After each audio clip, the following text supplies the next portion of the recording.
Hello, this is DIY Guy 123 here. Usually I post do-it-yourself videos. In this case, and a lot of my videos are automotive related. In this case, it's more about a warning than how to do something. So this is an outer tie rod end off of my friend's car, and he had the car inspected probably about 8 months ago. Real deal mechanic at a mechanic shop. Took it over to the full inspection. And at the time, the mechanic checked everything over and didn't find any problems. And just recently, my friend's son was driving the car, and the tie rod end separated. The ball came right out of the socket.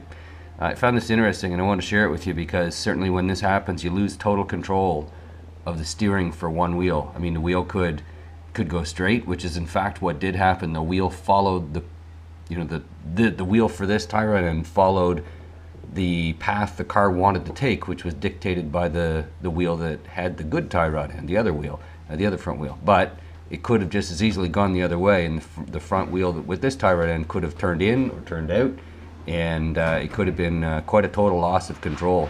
In this case, no one was injured and the car wasn't damaged. Very lucky. But I do want to show you what happened here. So in the bottom of this socket, there's a lot of crud that's built up there. You can see there would have been grease there from the factory. That grease hardened over time, dirt got in there, water, probably corrosion as well, and it put pressure, or force I should say, on the ball to push the ball out of the socket.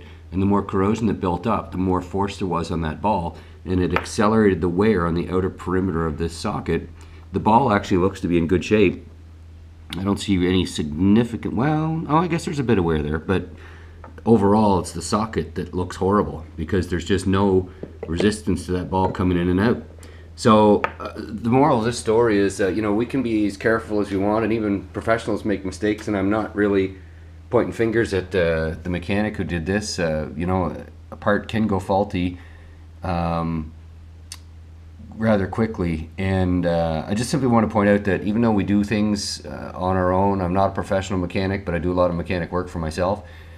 It is important for me to see things like this so that I'm very, very careful and diligent when I'm doing this kind of work.